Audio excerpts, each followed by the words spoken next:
Right ఇక ఇటు Telangana speaker పై అయితే ఇటు బీఆర్ఎస్ పార్టీ సుప్రీంకోర్టులో కోర్టు ధిక్కార పిటిషన్ దాఖలు చేసింది. దీనికి సంబంధించి పూర్తి డీటెయిల్స్ మా ప్రతినిధి సైదులు అందిస్తారు. సైదులు, ఆ పిటిషన్ లో ఏమని పేర్కొంది, అప్డేట్స్ ఏంటి?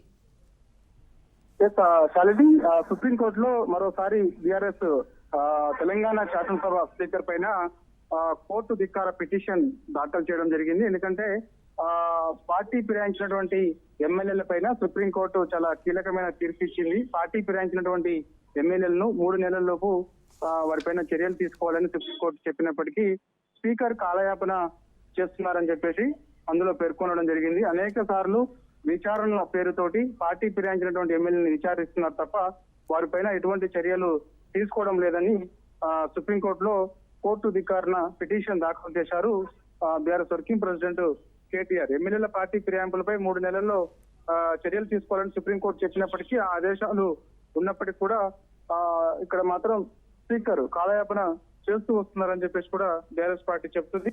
సో ఇక కోర్టు ధిక్కారణ కింద శాసనసభ స్పీకర్ పైన పిటిషన్ దాఖలు చేశారు కాబట్టి మనకి ఈ రోజు సాయంత్రం ఒక క్లారిటీ వచ్చే అవకాశం ఉంది. హియరింగ్ ఎప్పుడు ఉండే అవకాశం ఉంటుంది అనేది కూడా మనకి తర్వాత తెలిసే అవకాశం అయితే ఉంటుంది. ఫస్ట్ మాత్రం స్పీకర్ దాదాపుగా పార్టీ ఫిరాయించి ఉన్నటువంటి ఎమ్మెల్యేలో దాదాపు 8 నెలలు కావాల్సినప్పటికీ కూడా వారిని అనేక సార్లు విచారణ పేరుతోటి, ఒకసారి క్రాస్ ఎగ్జామినేషన్ పేర్లతోటి, మరోసారి పార్టీ ఫిరాయించడం గల కారణం ఏంటి అని చెప్పేసి ఇలా టైం పాస్ చేస్తున్నారు తప్ప ఎక్కడ కూడా వారిపైన చర్యలు తీసుకోవడం లేదని చెప్పేసి కూడా తీవ్రస్థాయిలో బీఆర్ఎస్ పార్టీ మండిపడుతుంది. పార్టీ ఫిరాయించినటువంటి విజువల్స్ ఆధారాలతో సహా ఇటు సుప్రీంకోర్టులో అదేవిధంగా స్పీకర్ కి అనేక సార్లు కంప్లైంట్ చేసింది బీఆర్ఎస్ పార్టీ. ఎందుకంటే కాంగ్రెస్ పార్టీ కండువా కప్పుకున్నటువంటి విజువల్స్ కానీ అదేవిధంగా పార్టీ కార్యక్రమాల్లో, అధికార కాంగ్రెస్ పార్టీ కార్యక్రమాల్లో పార్టీ ఫిరాయించినటువంటి ఎమ్మెల్యేలు పాల్గొన్న విజువల్స్ ఆధారాలతో సహా స్పీకర్ కి ఇచ్చినప్పటికీ కూడా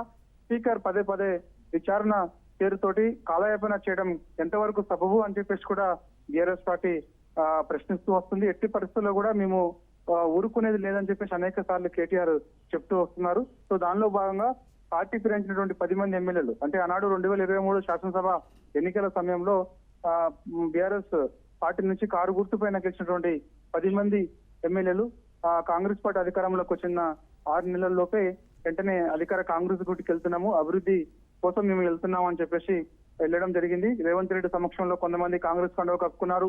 ప్రియాంక గాంధీ సమక్షంలో కొందరు కాంగ్రెస్ కండువ కప్పుకున్నారు. అయినప్పటికీ కూడా వారు మేము పార్టీ ఫిరాయించలేదు, మాకు కట్టినటువంటి కండువ ఈ కాంగ్రెస్ పార్టీ కండువ కాదు, 3 రంగుల జెండా కండువ అని చెప్పేసి కూడా చెప్తున్నప్పటికీ